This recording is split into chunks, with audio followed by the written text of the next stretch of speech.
Chapter 801 False Alarm. You're right, Your Majesty. I'll carry out your command right away. Take care of yourself, Your Majesty, Joseph exclaimed in excitement. But as soon as he finished speaking, Jerry cut off the call. Infuriated, he picked up a mug from the table and raised it to throw it at Caspian. However, Avon stopped him. Jet done, what are you trying to do? Have you been secretly doing something behind my back? Is that why His Majesty is reacting this way? Jerry snarled as he glowered at Avon. Mr. Andrews, His Majesty is very frail right now. He can't communicate as well as he used to. If you injure him now, he might suffer some kind of permanent damage, Avon hurriedly cautioned. He seems perfectly fine to me. Why else would he go against me? Jerry shot back doubtfully. This isn't His Majesty's fault, Mr. Andrews. You raised your hand in front of him just now, so he must have assumed you meant increasing the number of soldiers to 500,000, Avon explained. Jerry was stupefied. That wasn't what he had meant at all. He didn't think Balthazar would have misunderstood him. Ha ha ha. Oh, please don't take this to heart, Mr. Dunn. I was a bit anxious, so I misspoke earlier. I hope you won't hold it against me, Jerry quickly said. He couldn't terminate all ties with Jet just yet. Of course, Mr. Andrews, I would never hold it against you. Life Force is indebted to you, and I'll always remember the kindness you've shown us. All I want is for you to know that I'm nothing but loyal to you, Avon replied. Rest assured, Mr. Dunn, once I seize control of Diatorin, I'll reward you handsomely, Jerry declared while patting Avon on the shoulder. Thank you, Mr. Andrews, Avon said respectfully.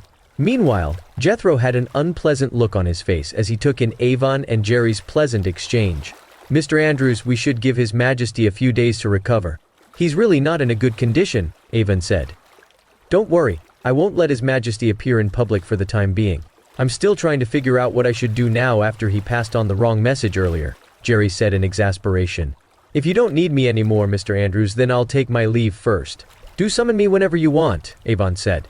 Once Avon left, Jerry eyed Jethro and asked icily, Why aren't you leaving yet? Yes, Mr. Andrews, I'll get going then, Jethro said before awkwardly leaving Balthazar's bedroom. Over at Massey residence, Denzel was thrilled to see Logan and Sherry walking around hand in hand. All of a sudden, Denzel recalled he had something urgent to report to Logan. Thus, he shouted, Mr. Massey, I have something important to tell you.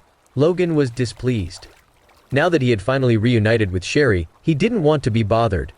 What's so important? It can wait till tomorrow, Logan snapped impatiently.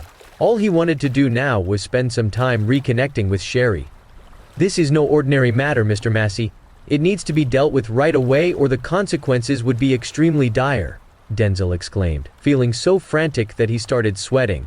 Logan, go ahead and listen to what Logan has to say. I'll head in first, Sherry chimed in, wisely taking her leave. Since Denzel had an important matter to discuss, Sherry chose not to occupy Logan's time. As Sherry left, Logan was visibly annoyed. What's going on with you, Denzel? You've been working with me for years now. Don't you know when to not disturb me? What's so urgent that you have to tell me about it right away?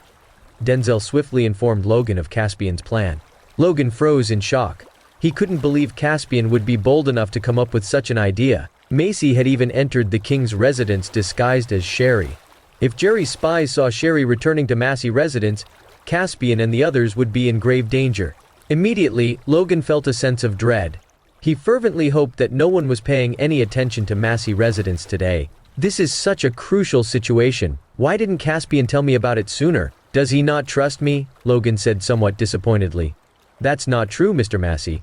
Why would Mr. Caspian let Mrs. Massey and Ms. Willow come over to Massey residence if he didn't trust you? Logan said. Only then did Logan have a moment of realization. Caspian's actions proved that he trusted Logan. I need to help Caspian at once. I can't let him remain in such a dangerous situation alone, Logan said, feeling a lot better now. It's best if we don't do anything that will catch other people's attention, Mr. Massey. I don't know the full details of Mr. Caspian's plan. Why don't we just observe the situation first? Mr. Caspian is the Diateranian god of war, so don't worry. I'm sure he can handle himself, Denzel advised. Logan nodded in agreement. It was now time for the younger generation to shine. Denzel, arrange for people to keep an eye on the Andrews family's every move. If anything unusual happens, report it to me at once, Logan instructed. After leaving the king's residence, Jethro ran into Kelvin.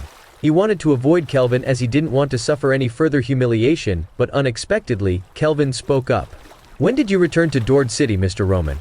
Greetings, Mr. Andrews, Jethro said. In the past, Jethro felt more confident when he faced the Andrews family, but recent events had quashed his self-assurance. He now felt inferior to them. Are you free, Mr. Roman? I'd like to have a chat with you, Kelvin asked courteously. Jethro was confused. Kelvin had never been this courteous with him before. After noticing Jethro's hesitance, Kelvin placed a hand on Jethro's shoulder. That only served to startle Jethro even more. He didn't know what to do, so he could only follow Kelvin back to the guard's headquarters. As soon as they passed through the entrance, Kelvin swiftly stepped away from Jethro. His smile faded as he flicked his hand and said, "Guards, seize him!" The moment Kelvin gave the command, over a dozen guards rushed over and surrounded Jethro. Kelvin had arranged it all from the start. He had been lying in wait for Jethro earlier. "Is there some kind of misunderstanding, Mr. Andrews?" Jethro asked as he stared at Kelvin in fear. He didn't know why Kelvin was doing this to him. Chapter 802, Caught Between a Rock and a Hard Place. Do you admit to your crime, Jethro? You failed the mission to assassinate the king of Filan and used the heads of ordinary citizens to lie that you killed several of Filan's senior officials. You deserve the death penalty for that, Kelvin roared. Someone must be trying to set me up, Mr. Andrews. They're trying to destroy our relationship. You have to believe me, Jethro exclaimed. He didn't expect his act to get exposed. All along, he had remained hopeful that he could mislead the Andrews family long enough to find a chance to leave Dord City. He would then cut off all ties with them. He didn't think they would discover the truth before he could enact his plan. He was already in the doghouse with the Andrews family. If Kelvin found out that he had lied as well, he was done for.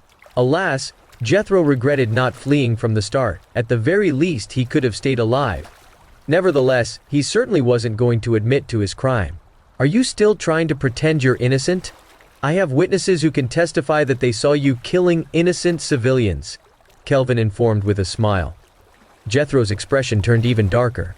He didn't suspect Kelvin at all. It seemed like Kelvin did have evidence to back him up. Stiffening, Jethro started looking for a chance to escape from Kelvin and the guard's clutches. However, Kelvin laughed and waved the guards away. His gaze softened as well. What on earth are you doing, Mr. Andrews? Jethro asked. He was utterly confused. The next time you do something like this, Mr. Roman, you should remember not to leave any witnesses. There were only about 100 or so people in that village. Because you didn't kill them all, they managed to come to Dord City to report. You, Kelvin said while shaking his head. Upon hearing that, Jethro figured out the gist of the situation. However, he didn't admit to killing those villagers just yet. Mr. Andrews, what? Jethro said hesitantly, hoping to deduce Kelvin's attitude. All right, I won't waste any more time, Mr. Roman. 2 villagers came to the king's residence to say that you killed all the villagers at Panville. Fortunately for you, I was the one who ran into them. Otherwise you might have died by now, Kelvin said coolly. Jethro felt a sense of belated fear. He wouldn't even be able to leave the king's residence if Jerry had found out about this. Mr. Andrews, I've been working for the Andrews family for so many years now. I certainly have contributed in some way. You can't kill me over a tiny mistake. That's a little too cruel, Jethro complained in displeasure. My dad is pissed right now, and Zane has been feeding him all kinds of stories. You wouldn't even be standing here right now if I hadn't put in a good word for you, Kelvin replied as he patted Jethro's shoulder. I don't think I've ever crossed Mr. Zane. Why would he badmouth me? Jethro asked in bewilderment. When it comes to power, everyone succumbs to their greed, even Zane, Kelvin declared nonchalantly. Jethro got the hint. After all, he was a smart man. He knew what Kelvin was implying. Mr. Andrews, are you asking me to side with you? Jethro muttered. He knew Kelvin was helping him so that he would ally with Kelvin. This is not about siding with me. This is about doing what's right for Diatoran, Kelvin corrected meaningfully. From this moment onward, I will do my best, even risking my life if I have to, Jethro quickly declared with a bow. As long as you join me, Mr. Roman, I can guarantee that you'll get anything you want, Kelvin announced with a smile. It was important to make promises first, even if they came up empty later on. Inside the hidden chamber, Avon whooped for joy and exclaimed, I did it! I finally did it! He brought Lena over to the microscope. Lena looked through the lens and saw a bunch of wriggling bugs. However, at the very next moment they all died. What's this? Lena asked. She didn't quite get it. You saw the bugs that were moving, right? Those are the cursed bugs. Since they're live creatures, I figured there had to be a way to kill them, Avon explained. He gave Lena a summary of what he did. Basically, he found a way to get rid of the cursed bugs. Well, since you've found the solution, what are you waiting for? Hurry up and treat His Majesty, Lena urged impatiently. I'm on it, Avon replied as he quickly concocted the formula. As Lena whistled, a woman dressed in leather with a mask on appeared. It was a member of Task Force Rose. Avon didn't even notice when she came in. Captain, a bunch of guards appeared outside. Have we been exposed? Do we need to leave? The woman asked somewhat robotically. Her voice was completely devoid of emotion. No need. His Majesty's in poor health. He can't be moved. If we've been exposed, find a way to buy some time, Lena said. As soon as she finished speaking, the woman disappeared. As time continued to pass, Byron became more and more uneasy. In the past, Jerry seemed rather compliant, claiming to want to engage in peace negotiations. However, Byron received reports that Dax was stationed at the border with hundreds of thousands of soldiers. Furthermore, other soldiers within Diatoran were also moving toward the border. Byron didn't know what to do now. He was stuck between a rock and a hard place. It would be a risky move to start a war, but he would lose his dignity and credibility if he didn't. The countdown to the deadline in 72 hours felt like a ticking time bomb. Everyone in the world was keeping an eye on Filren's actions. Many countries were conducting exclusive reports on Filren's countdown. Over at Diatoran, the television in front of Jerry's bed also displayed Filren's countdown. With each moving number, Jerry felt his chest tightening. There were only a few hours left, and he felt even more panicked. Over at the capital of Filren, Byron had no choice but to call for an emergency meeting with the senior officials to discuss how they could defeat Diatoran. Alas, after nearly an hour of discussions, no one landed on an answer. Thus, the most awkward situation was about to unfold. The countdown was about to come to an end. If Filren didn't declare war on Diatoran, the entire nation would become a laughingstock to the rest of the world. Damn it! Our allies agreed to attack Diatoran together, but now that we're at such a crucial moment, they've all backed down, Byron ranted. He only had the nerve to challenge Diatoran due to the support he received from the other nations allied with Filren.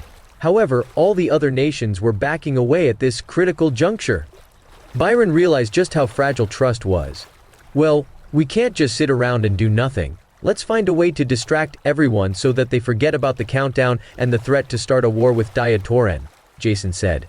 Chapter 803. Have they been exposed? As soon as Jason finished speaking, another one of Filren's senior officials retorted, Are you kidding? Everyone knows that we've threatened to declare war on Diatoran. They're all waiting for it to start. After thinking about it, Byron suggested, We can get a few people to act as assassins for Diatoran. Then we'll destroy the countdown and say that Diatoran used dirty tricks to avoid facing us in battle. Well, I think it won't be a big deal even if we don't send out our army once the countdown ends, Kenom piped up. That won't do. Over 1 million Diatoranian soldiers have gathered at their western border. Even if we don't dispatch our army, the Diatoranians are still a threat to us, Jason said. Just then, an intelligence officer rushed in, saying, Your Majesty, Jerry Andrews would like to talk to you. Byron was taken aback. Why did Jerry want to talk to him now? What was he up to? Your Majesty, this is clearly a sign that Diatoran is panicking. I think you should use this chance to exert more pressure on them and intimidate them, Jason said with a smile. He figured the Diatoranians were calling because they were getting antsy. All right, I'll do as you say, Byron agreed with a smile, thinking that Jason made an excellent point. Byron took the call and asked haughtily, Isn't it a bit too late for you to beg for mercy now, Mr. Andrews? There are only a few hours left till we declare war on you. It's not too late, Your Majesty. As long as the war hasn't begun, it's not too late, Jerry said amiably. Byron felt even more smug. What's there for us to talk about? I've already told you what I want. 40 trillion and a few cities. You Diatoranians have wasted too much of my time. My patience has been worn thin. I heard you have 1 million soldiers at your western border. Are you going to declare war against us? Byron pressed. That's all a misunderstanding, Your Majesty. It was the military commander's own doing. As long as you're willing to engage in peace talks, I'll tell them to withdraw the army, Jerry quickly explained. That's ridiculous. Are you telling me that a general would have the guts to dispatch 1 million soldiers on his own? Do you think I'm a fool? I've run out of patience, Jerry. As long as I give the word, Filren's army will march right into Diatoran right this instant. Please calm down, Your Majesty. Let's have a proper discussion now. I'll agree to your terms, okay? Jerry hastily cried out. He didn't know what to do. He was afraid that a war would actually break out. As long as he could maintain his position of power, he didn't care about giving away half of Diatoran, let alone 40 trillion. Jerry's cowardly reaction made Byron puff up even more. This was precisely what he wanted. "There's room for us to discuss anything, Mr. Andrews, unless—" Byron purposely trailed. "Unless what?" Jerry asked. "Unless you tell the soldiers at the western border to retreat at once. Only then will I consider negotiating peace with you. There are only a few hours left until the deadline. I hope you'll prove your sincerity to me," Brian threatened. By the time Jerry ended the call, his back was soaked through. He was deadly afraid that Byron would send his army over to attack Diatoran. Diatoran would be doomed if the countries teamed up with Filren. Jerry swiftly called Dax, telling him to withdraw the army. However, Dax held his ground. "I'm stationed at the border on His Majesty's orders. I won't retreat unless His Majesty tells me to," Dax responded. "Dax Santos, stop using His Majesty to overrule me. I'll make your life a living hell," Jerry fumed. Alas, while his usual tactics worked on ordinary senior officials, they only made a military commander like Dax even more furious. "Mr. Andrews, my loyalty is to Diatoran. I'm willing to risk my life if it means keeping Diatoran safe," Dax firmly declared. "Please, Champion Santos. I'm begging you. The King of Filren is extremely displeased that we have an army stationed at the western border. If the Filrenians declare war against us, we'll be doomed. The citizens of Diatoran will suffer, and you'll be the cause of that," Jerry cautioned. "Don't bother wasting your breath, Mr. Andrews. I'll retreat if His Majesty gives the order. And furthermore, our soldiers are valiant fighters. Why should we be afraid to take the Filrenians on?" Dax retorted. Jerry knew he couldn't convince Dax, so he had to go through Balthazar instead. After spending a couple of days lying in bed, Caspian felt sore all over. It wasn't that fun to be stuck in bed all the time. He kept trying to think of a way to get rid of Jerry. As long as Jerry was gone, order would be restored to Diatoran.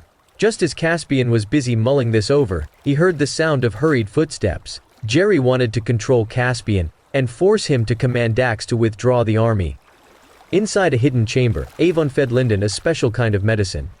Lyndon started howling in agony as he rolled around on the floor. Startled by the sight, Lena exclaimed, "What's going on? Did he get poisoned?" "Of course not. Now that he has taken the medicine, his body is trying to get rid of the cursed bugs. Naturally, the bugs are fighting back. It's to be expected that he'll be in some pain during the process," Avon explained. Just then, several of the Andrews family's guards appeared outside the hidden chamber. They had been eyeing this place for some time now. Upon hearing the commotion outside, Lena knew they had been exposed. Thankfully, there were other exits, so they could evacuate at once. Although the bugs inside Lyndon had been killed off, he hadn't fully recovered yet. "Leave with Lyndon and His Majesty. I'll cover you guys," Lena said. But before Avon could do anything, Lyndon abruptly opened his eyes and glared venomously at Avon. "Guards! Catch these rebels!" Lyndon suddenly shouted. The last thing he remembered was the assassination attempt on Balthazar, so he quickly cried out for help. Lena shook her head. Why did Lyndon regain consciousness now of all times? She had no choice but to knock him out. Meanwhile, Avon quickly walked out of the hidden chamber's main entrance. When the guards saw Avon, who was disguised as Jet, none of them dared to do anything reckless. They knew Jet was not to be underestimated. Just as Avon steeled himself for a fight, the leader of the guards said, "Mr. Andrews wants to see you, Mr. Dunn." Avon was startled. What should he do now? Chapter 804 Looming Danger. Avon knew the guards hadn't seen Balthazar as he was in another place. However, Jerry would surely ask him why he took Lyndon, so he had to come up with a plausible explanation. But once he recalled that Caspian was over at the king's residence with Jerry, he felt a little more confident. Thus, without any hesitation, he left with the guards to meet Jerry. Meanwhile, Lena snuck out from another exit with Lyndon in tow. Unfortunately, someone noticed her. One of the guards rushed to Kelvin in a panic. "Sir, we've found Lyndon!" the guard shouted. Pleased by the news, Kelvin asked, "Well, where is he then? Why didn't you catch him?" "Someone from Life Force took him away," the guard said helplessly. "How useless! You people couldn't even deal with someone from Life Force," Kelvin growled. "Sir, we also tracked down Jet Dunn. He seems to be doing something in secret," the guard reported. Enraged, Kelvin snarled. "What the nerve of him? Why did he seize Lyndon?" "Mr. Kelvin, I think it's all clear now. Jet must have decided to ally with Mr. Zane. He must have taken Lyndon away to give him to Mr. Zane instead. Once that happens, you'll lose your standing with Mr. Andrews. Jethro said meaningfully. He didn't want to see the three Andrews men getting along. He stood to gain the most if the three of them started fighting among themselves. That can't be. My men haven't informed me of any news about Jet and Zane having contact, Kelvin replied doubtfully. Do you think this is something that your men could discover so easily, Mr. Kelvin? Jethro remarked. Alarmed, Kelvin started getting a bad feeling. The Andrews family formed Skyark Palace to seize control over Diatoran. They had only just managed to establish themselves. But had the infighting already begun? I'll talk to Dad and find out what's going on. Mr. Roman, do you think you can win against Jet? Kelvin asked. Jet's no threat at all. The entirety of Life Force is nothing to be scared of, Jethro declared confidently. Good. Go and seize Linden. Kill anyone who tries to stop you, Kelvin commanded. Meanwhile, Avon followed the guards to the king's residence. When he reached the corridor outside Balthazar's bedroom, he saw Jerry waiting for him with a smile. You're finally here, Mr. Dunn. Help me check on His Majesty, Jerry said at once as he swiftly led Avon into the bedroom. He didn't even wait for the guards to give him an update on the current situation. Naturally, Avon wasted no time in following Jerry into the room. Caspian was sitting on the bed with a distant look in his eyes, though that was merely an act to fool Jerry. Just as before, Avon clutched Caspian's wrist and started tapping out a coded message. Yet again, Caspian used his internal force to control his pulse and inform Avon of his plan. How is he, Mr. Dunn? Jerry asked. Congratulations, Mr. Andrews. His Majesty is almost fully recovered. Soon, you'll become the ruler of Diatoran, Avon declared respectfully. Jerry was taken aback. What was Avon talking about? Although Jerry longed to become the king of Diatoran, he knew he couldn't rush that. The four champions were no slouches, and he dared not do anything reckless. How much longer will it take before I can start controlling His Majesty again, Mr. Dunn? Jerry asked anxiously. Half a day or so, Avon replied. That's too long. I'll give you 5 hours. Make sure he recovers by then, Jerry instructed urgently after checking the time. He had to regain control over Balthazar before the countdown ended so that he could have Balthazar give the command to withdraw the army. Well, Avon trailed off, looking conflicted. Please do your best, Mr. Dunn. Once this crisis is resolved, I'll make you my main strategist, Jerry declared, making a promise to entice Avon. But before Avon could respond, someone came charging into the bedroom. Jerry was furious, and when he saw who it was, his expression darkened as well. Dad! That bastard Jet! Kelvin stopped talking when he noticed Jet was with Jerry. Smiling awkwardly, he said, I didn't expect you to be here, Mr. Dunn. What's the matter, Mr. Kelvin? Am I not supposed to be here? Avon asked curtly. The atmosphere grew strangely tense. Mr. Dunn, surely you agree that Life Force has become a little too arrogant? How dare you people take Linden into your custody without permission? How are you going to explain yourself? Kelvin questioned angrily. What? You've located Linden? Jerry exclaimed. Linden's disappearance had been hanging over his head for some time now, as Linden knew everything that happened. Dad, Jet Dunn is a sleazy liar. He pretends to be compliant and loyal to you, but in reality, he took Linden, Kelvin declared, telling Jerry everything that he knew. Jerry's expression hardened as he eyed Jet. Avon asked coolly, What do you mean by that, Mr. Kelvin? I am nothing but loyal to Mr. Andrews. Are you trying to set me up? Stop pretending, Jet. My men have already discovered where you've been hiding Linden. I only stopped them from acting on it because Dad wanted to see you, Kelvin said with a growl. What's going on? Mr. Dunn is loyal to us. Do you have any proof to back up your accusations? Jerry demanded in fury. Jerry still had faith in Jet. He didn't think Jet would backstab him. Please calm down, Mr. Andrews. It's odd that Mr. Kelvin is abruptly accusing me of this. I think someone must have goaded him into doing so. Didn't we find out that Caspian's mole is hiding among the guards? What if it's him who's trying to cause strife among us? Avon said thoughtfully. Kelvin was startled. Avon had a point. But then again, the guard who reported this to him was his trusted subordinate, so why would that guard lie to him? Since you refuse to admit it, Jet, I won't waste my breath on you. I've already instructed Mr. Roman to go after Linden. Let's see how you're going to defend yourself once Linden is brought back, Kelvin declared with a derisive scoff. Upon hearing that, both Avon and Caspian were alarmed. Linden and Balthazar were being kept in the same place. Everything would fall apart if Balthazar was found. Moreover, Jethro was extremely skillful. There was a likelihood that Lena wouldn't be able to defeat him. If Balthazar was discovered, Caspian would be exposed as well. They would all be caught in a dire situation. Chapter 805 Tricking the Traitor. Just as Caspian and Avon started fretting, Jerry roared in outrage, "You fool! Who allowed you to act on your own accord? That bastard Jethro didn't assassinate any of the Fulrenian senior officials. He lied to us." Jerry had his people investigate Jethro in secret, so he had already discovered the truth. Plus, he was now suspecting Kelvin of wanting to build up his own faction. That was something Jerry didn't want to see happening. Kelvin wanted to save Jethro so that he could make use of him. He didn't expect Jerry to already know about what happened.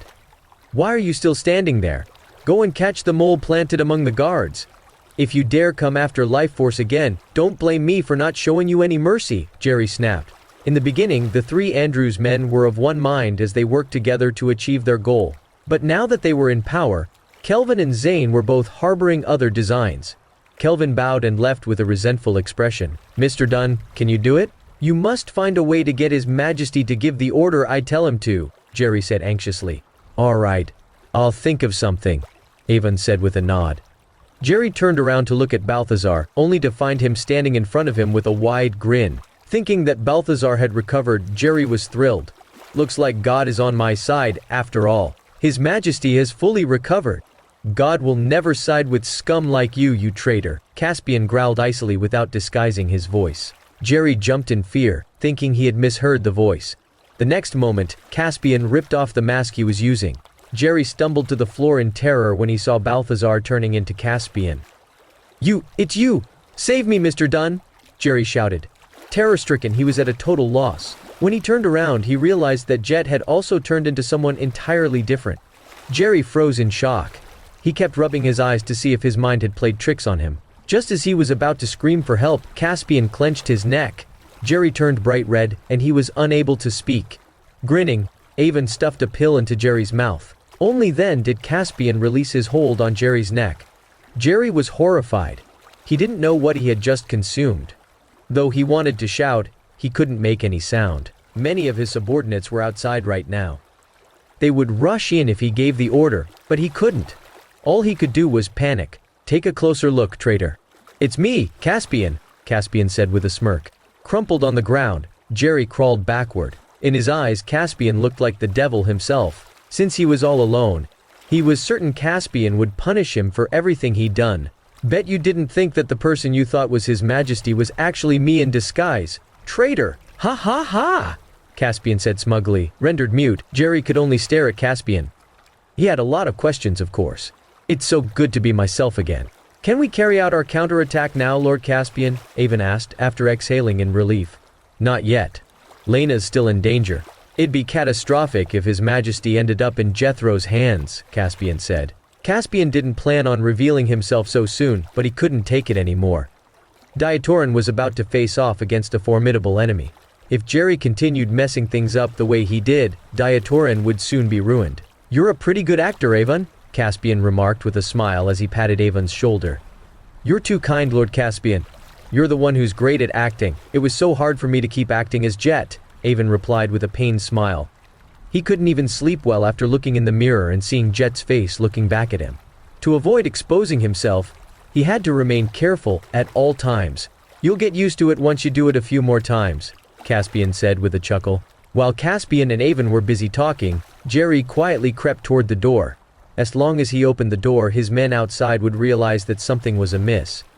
Jerry was just about to open the door when someone caught him by the calf and dragged him away from the door. In reality, Caspian had already noticed Jerry from the start. He wasn't the type who'd get ahead of himself and make such a silly mistake, of course. "Please don't assign me to such tasks again, Lord Caspian. I can't stand having to live in disguise as someone else," Avon said as he took a seat. It had been days since he last felt this relaxed. "Okay, but there's something else you need to do now," Caspian said with a smile. "I'm all ears, Lord Caspian. Now that we have taken down Jerry, we can start fighting back in full force," Avon said cheerfully. "I already told you that now's not the time to do that yet. Anyway, feed this traitor something to paralyze him. Let him play the role of His Majesty. After all, he's dying to become the king, isn't he?" Caspian said. Since Jerry was still useful, Caspian spared his life. "In that case, why don't you disguise yourself as Jet, Lord Caspian? I'm not a fighter, so I get so nervous when I have to face those martial arts fighters while disguised as Jet," Avon said as he tossed the mask over to Caspian.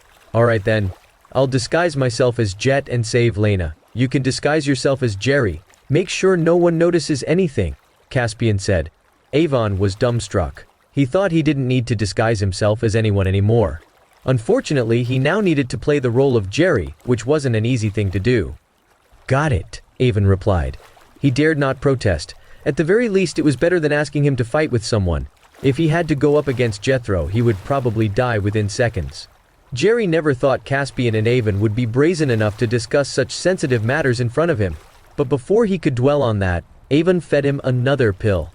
After a few minutes, Jerry realized that apart from his mind, he wasn't in control of any other part of his body. Jerry couldn't utter a word or move a muscle. He was no different from a person in a vegetative state. He didn't even know how he could seek help. Meanwhile, Caspian and Avon had put on their masks and disguised themselves once more. They needed to carry out the next step of their plan. Fortunately, they had asked Wilfred to make several different masks in advance. Now, Caspian was disguised as Jet, while Avon was disguised as Jerry. As for Jerry, he finally got to play the role of Balthazar. The king of Diatoran, though, all he could do was lay motionless on the bed. Chapter 806, All is Fair in War. Meanwhile, Linden, who had just recovered, was fleeing while carrying Balthazar on his back. Lena hung back to fend off the guards who were coming after them. After Linden regained control of his mind, Lena informed him of everything that happened. Once Linden ran into the forest, Balthazar said weakly, "Linden, wait. We need to wait for Lena so that we can leave together." Balthazar had also regained his mental clarity, though he was still physically frail. "Nothing matters more than your safety, Your Majesty. None of us are afraid of sacrificing our lives for your sake," Linden declared. "Don't be ridiculous.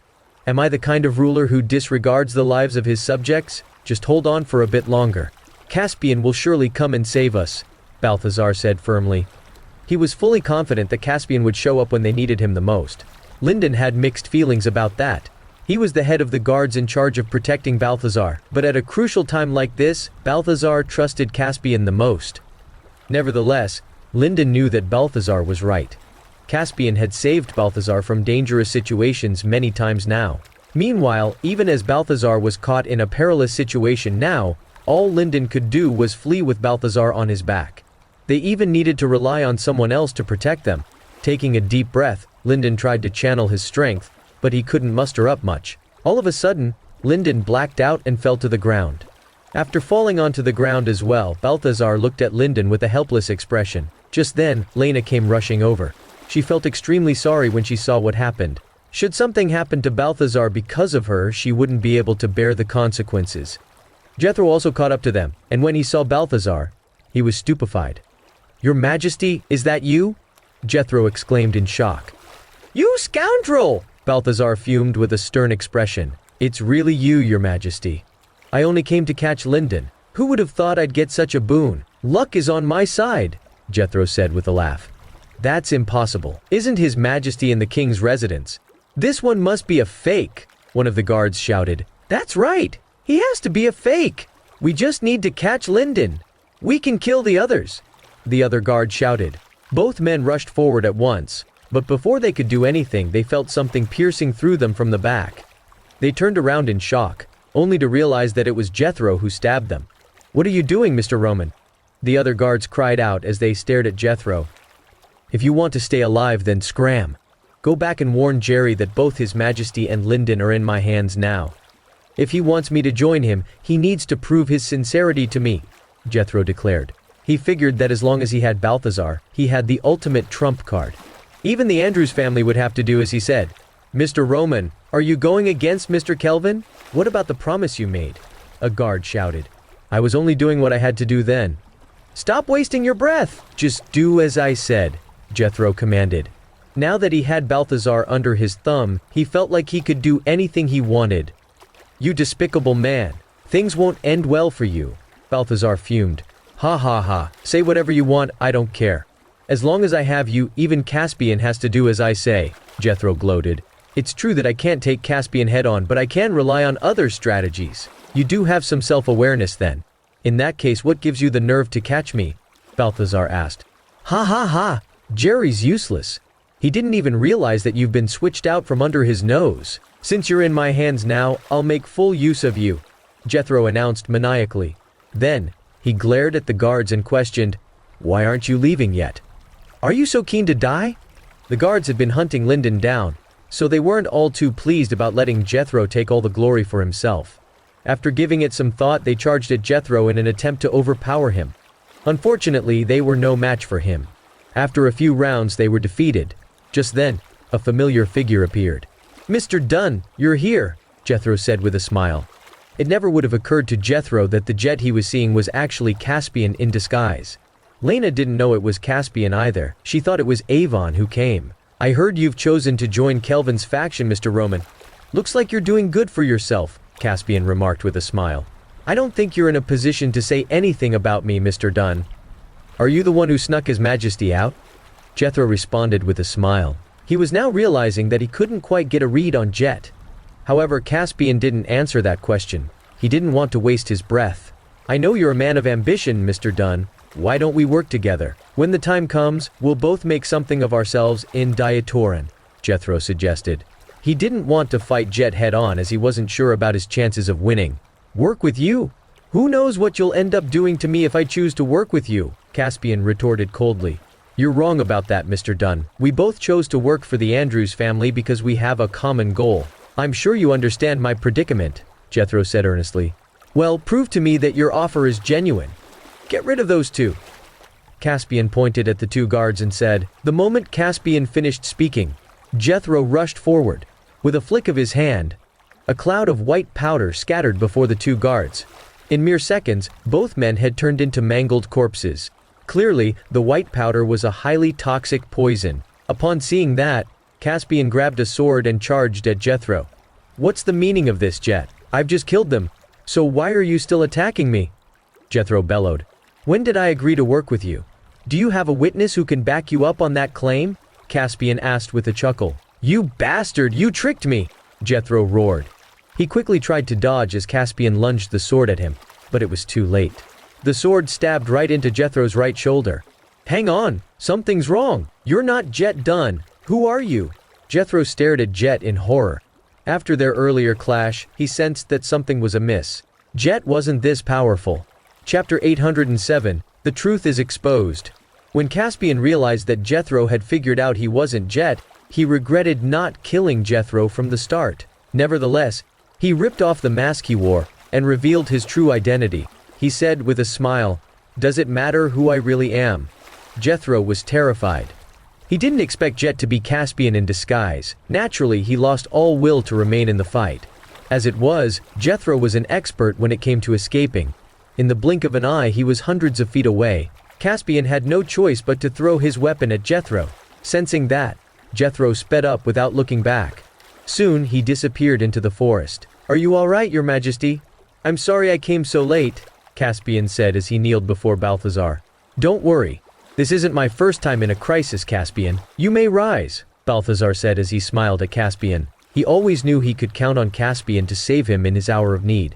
"Thank you, Your Majesty," Caspian said as he stood up. "What's the situation now, Caspian?" Balthazar asked. "Rest assured, Your Majesty. Everything is going according to plan," Caspian responded confidently. "Excellent. Since you've said so, there's nothing for me to worry about," Balthazar said calmly. He had full faith in Caspian. "Lena, take His Majesty to Joseph right away. The Felinians are itching to start a fight," Caspian said. Then, he turned to Balthazar and continued, "Your Majesty, once you've gotten to safety, you can make a formal announcement to declare Diatoran's stance. We're not afraid to go to war." "The Felinians have been challenging us?" Balthazar asked in confusion.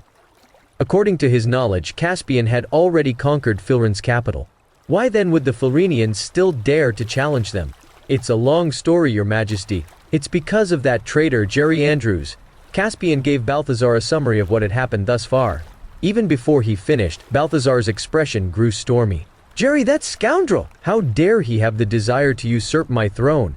He doesn't even care about the citizens of Diatoran. Caspian, you have to kill Jerry no matter what. That's the only way to appease my anger." Balthazar fumed. "Rest assured, Your Majesty, I've captured Jerry, but right now I'm worried about Jerry's sons. They won't turn themselves in so easily," Caspian said. "Your Majesty?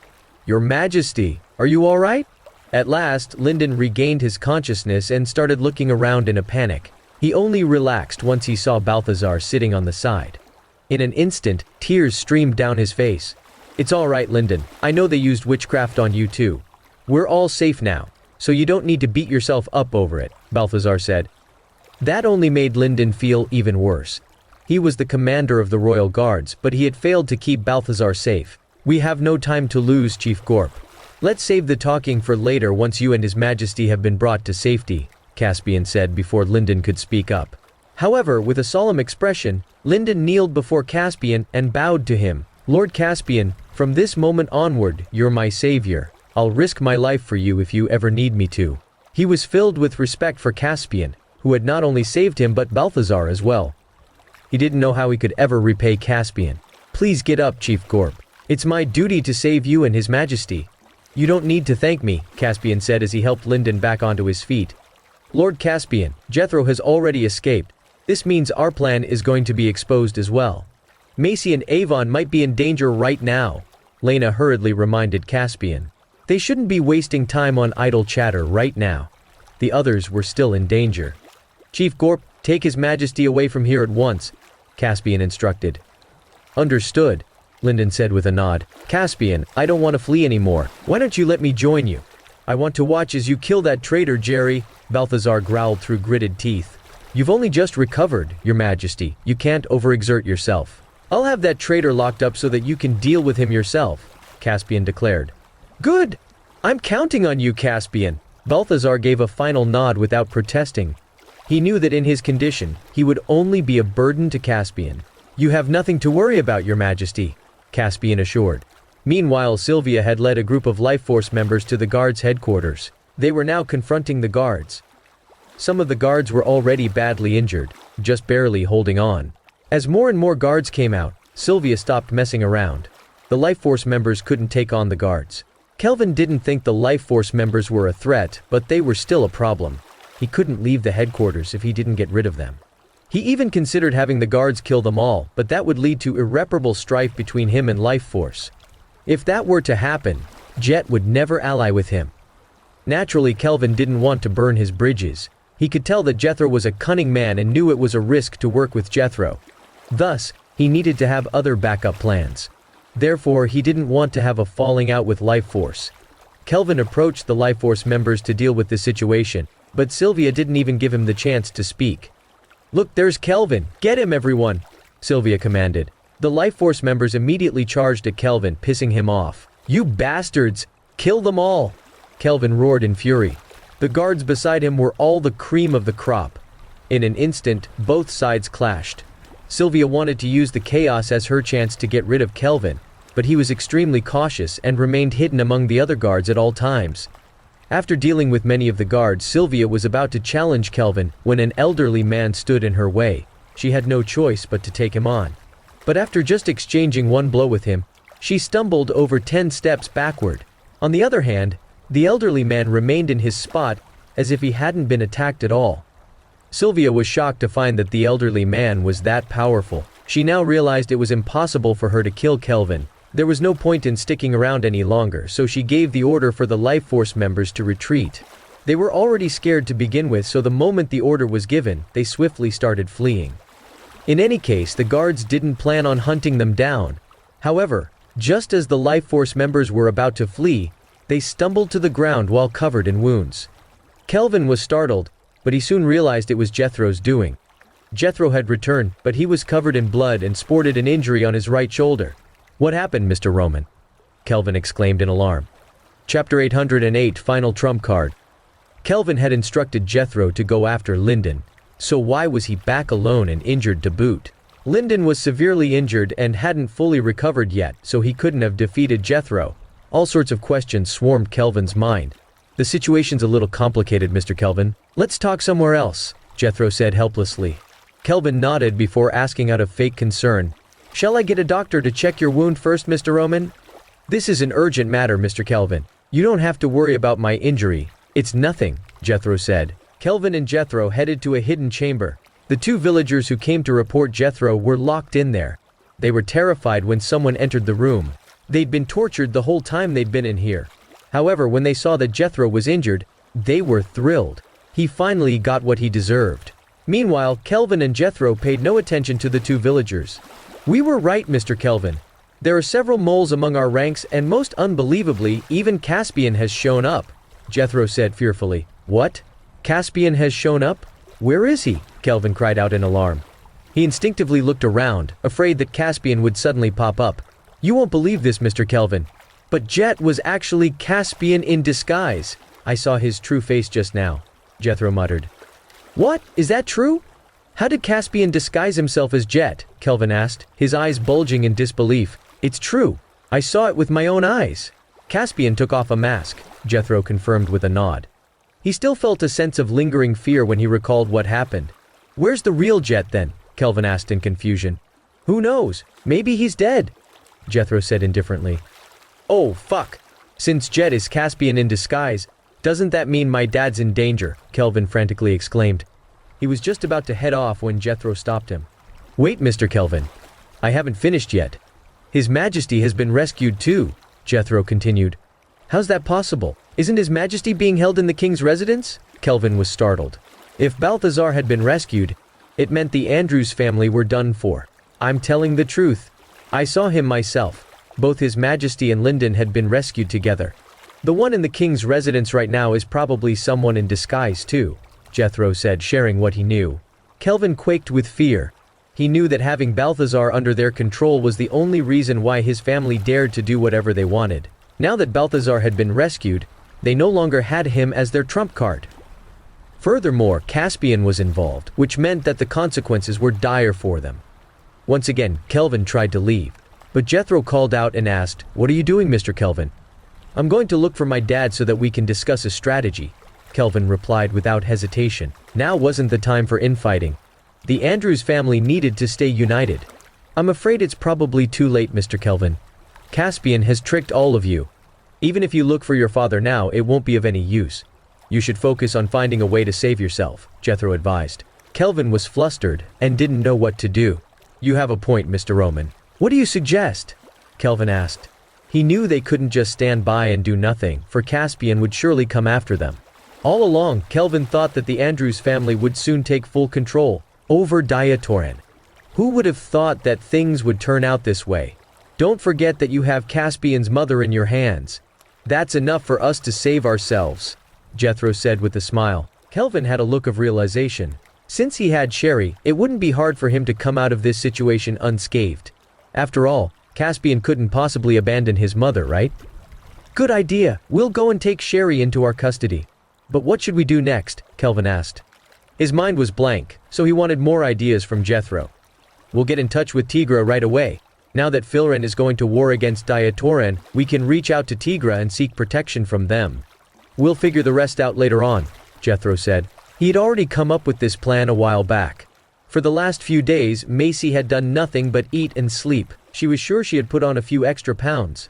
She was beginning to regret agreeing to disguise herself as Sherry. She was bored out of her mind with nothing to do. Thankfully, Mort had brought her some books to read to pass the time. Otherwise, she would have died of boredom. Mort even got Macy a phone. He expected her to play some simple card games or chess, but instead, she played the hottest tower defense game on the market right now. He was simply amazed. However, he didn't suspect Macy to be a fake. He genuinely treated her like his godmother. Just as Mort and Macy were chatting, they heard the sound of hurried footsteps outside. "Careful, Godma.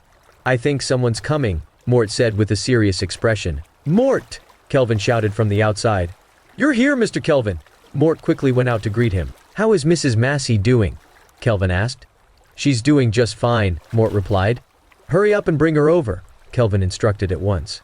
When Mort saw the guards behind Kelvin, his heart missed a beat. "What's going on, Mr. Kelvin?" Mort asked tentatively. "That's none of your business." "Bring Mrs. Massey out right now," a guard behind Kelvin shouted. Mort tried to speak up again, but the guards rushed into the room where Macy was being held. Macy was sitting inside with an indifferent expression, and the phone was still on the table in front of her. "Why is there a phone here, Mort?" Kelvin questioned sharply. "First, was afraid Mrs. Massey would be bored, so I gave her a phone she could use to play games." As soon as Mort finished speaking, Kelvin slapped him. "How dare you, Mort? Do you have a death wish?" Kelvin roared as he snatched the phone up to check the call logs and messages. Macy wasn't worried about that. She didn't use the phone to communicate with anyone. After confirming that everything was fine, Kelvin relaxed. "Take Mrs. Massey away," he instructed with a wave of his hand. "What are you doing?" "I'm staying right here. I'm not going anywhere," Macy shouted. Chapter 809 Declaration of War. The guards weren't sure what to do. They dared not get rough with Sherry. "Why aren't you guys moving?" "Knock her out and take her away," Kelvin snapped. A guard was just about to march up to Macy when Mort shouted, "No! Stop! You can't do that!" Taken aback, Kelvin looked at Mort incredulously. What was wrong with Mort? What gave him the audacity to get in the way? "Mr. Kelvin, Mrs. Massey is no ordinary person. We can't get rough with her. What if something happens? We won't be able to answer to Mr. Andrews," Mort said, to Kelvin's displeasure. Why was Mort talking about Jerry when he worked for Kelvin? Kelvin wondered if Mort was a spy. "What do you mean by that, huh? Do I need you to tell me what I should and shouldn't do?" Kelvin asked in an icy tone, feeling the urge to kill Mort. If Mort failed to explain himself, Kelvin was going to get rid of him. He knew he needed to trust his subordinates, so he wasn't going to keep someone he couldn't trust around. "I've been taking care of Mrs. Massey all along, Mr. Kelvin. Let me try to talk to her," Mort hastily said. He walked over to Macy and muttered, "Please stop protesting, Mrs. Massey. If you do as they say, they can promise that you won't be harmed." Macy said coldly, "Fine, I'll go with you." Back at the king's residence, Avon was stumped. He was currently on a call with Byron, and whatever he said right now would be akin to Balthazar's order as well. Unused to having such authority thrust upon him, Avon suddenly realized how challenging it was to be the king of Diatoran. "You heard my order, right, Mr. Andrews?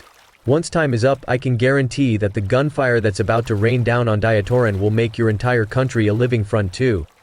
In reality, he didn't know what to do next. "This is no small matter, Your Majesty. If we go to war, the Fulrenians will suffer heavy losses too," Avon said, doing his best to dodge the issue. "Your attitude will determine whether or not we go to war. As long as you agree to the terms I've stated, I'll tell my troops to retreat. I'll even promise that Filern won't engage Diatoran in conflict for the next century," Brian said. "You Fulrenians are asking for too much." "I won't agree to those terms," Avon staunchly declared. Diatoran wasn't a weak country. Why would they agree to terms that brought nothing but humiliation to them?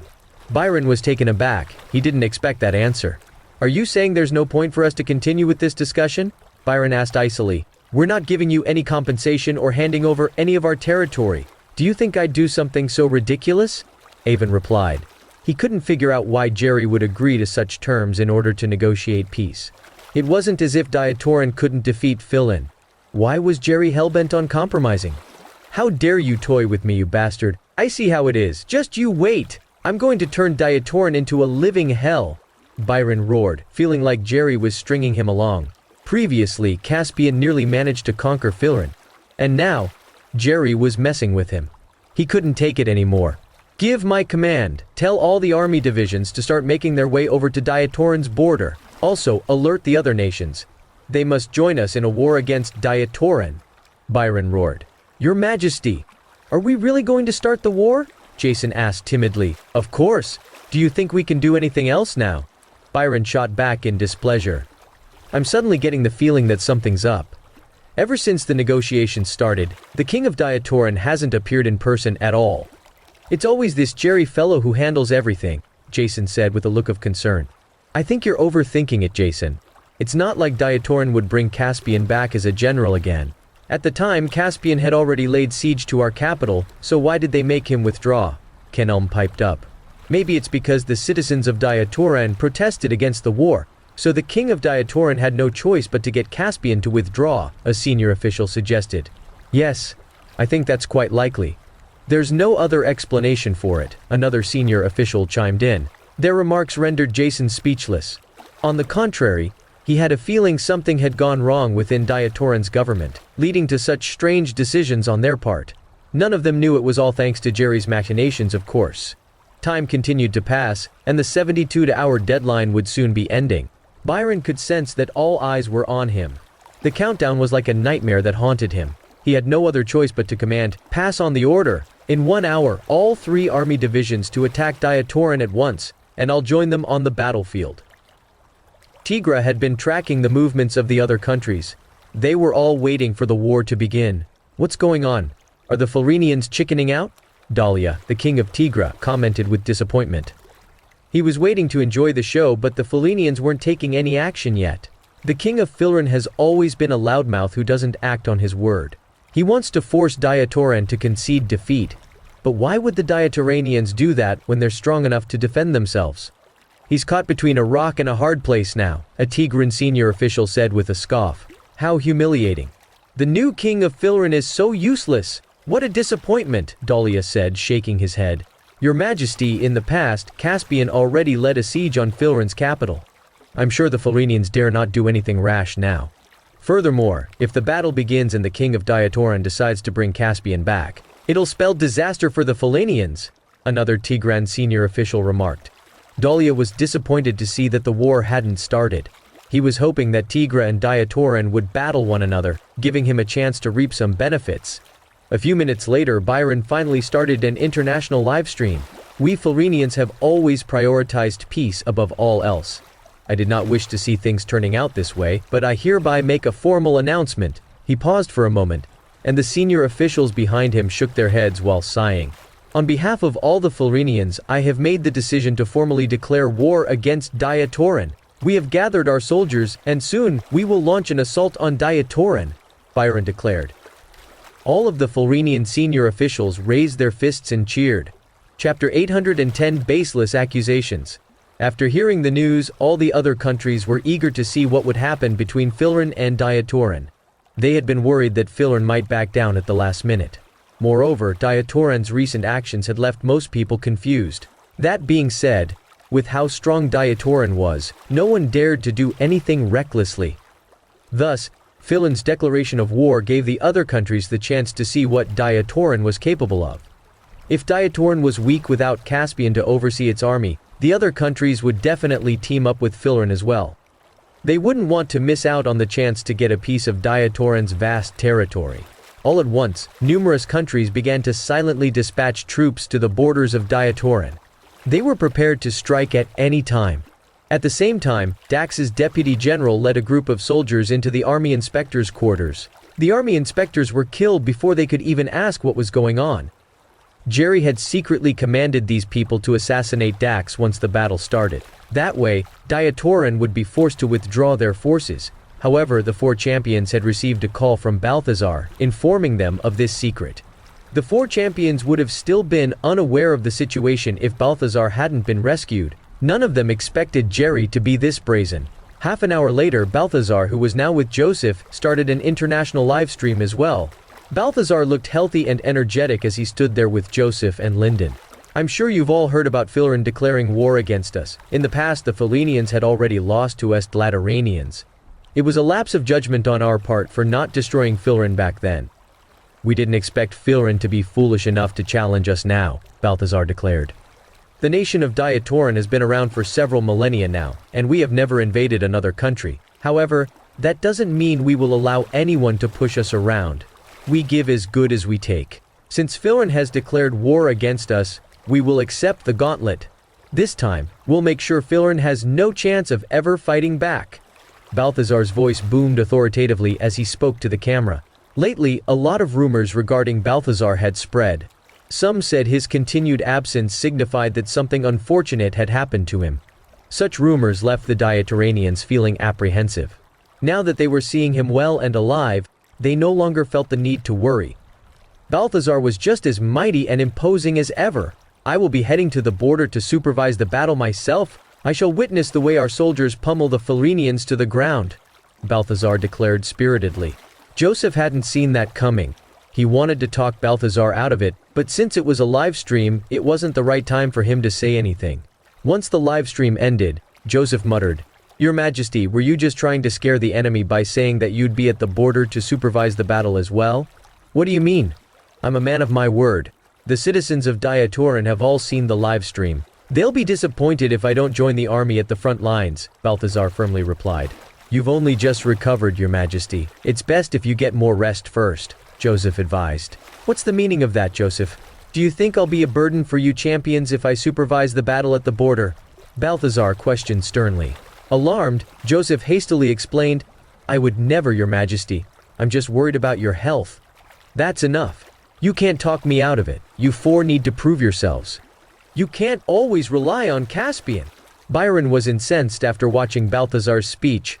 Damn it! That old bugger hasn't made any public appearance for so long now, so why did he suddenly show up now? Byron snapped in fury. He felt as if Balthazar had been toying with him. Jason didn't think it was his place to say anything, but he became even more certain that Diatoran was up to something. The Felinians were doomed if Caspian was reinstated as the Diatoranian god of war. However, Jason dared not tell Byron what he truly thought. Inside a conference room at the king's residence, Zane was seated at the head of the table with a grim expression. Several guards stood behind him. Before him were piles of documents and over a dozen important figures who were all silent. These people formed the core of Diatoran's power. As the chief inspector, Zane's task was to place the Andrews family's allies into all the important positions in the country to slowly take over all of Diatoran. This time, he had his eyes on the person in charge of Diatoran's public media network. My, you seem to have a bright future ahead of you, Mr. Suarez. In just a few years of being the head of the public media network, you've accrued a net worth of tens of millions. You even bought a luxury car worth several millions, Zane uttered icily as he picked up a pile of forged documents. I'm being set up, Mr. Andrews. All of my earnings came through legal channels. I dabble in some investment funds, so I've been receiving the dividends from them, Titus Suarez explained tearfully. You're not going to admit to taking bribes, of course. You're hereby removed from your position while we run a thorough investigation. From now on, Declan Andrews is the next head of Diatoran's public media network, Zane solemnly declared. Ordinarily speaking, the candidate for this position would need to go through several rounds of screenings and interviews, but Zane simply appointed whoever he wanted. The other officials and important figures in the room knew something fishy was happening, but none of them dared to protest. It couldn't be helped since the Andrews family now held most of the power in Diatoran. Titus tried to defend himself, but the guards swiftly took him away. Mark Shepard, as the Minister of Works, you previously accepted a bribe of 20 million for a bridge construction project. You are hereby removed from your position as well. Mark used to serve in the army, so he had a rather explosive temper. He was already pissed with the way Zane treated Titus. After hearing what Zane was trying to do to him, he immediately exploded in rage. What the hell are you trying to do, Zane? His Majesty personally appointed me to my position. Who on earth do you think you are? How dare you remove me from my position? Do you think you can do whatever you want just because Jerry is now His Majesty's trusted advisor? The others might be afraid of you, but I'm not. Mark fumed. Lock him up and interrogate him, Zane instructed icily. Mark was just about to fight back when someone fired a gun, shooting him in the knee. A few guards showed up to take him away. Zane! Sooner or later I'm going to get you, you punk, Mark hollered as he was dragged off. Mark had always been an honest and righteous man who never accepted any sort of bribes. In his position, he dealt with contracts involving tens of billions all the time. He could easily get a few $100 million for himself if he wanted to. However, he hadn't even bought a house in Dord City yet. That alone proved he was indeed an upstanding government official, and yet Zane was now accusing him of taking bribes. Zane didn't think much of Mark's words. To him, Mark was just venting his anger. Alas, it was useless when he could do anything he wanted to Mark.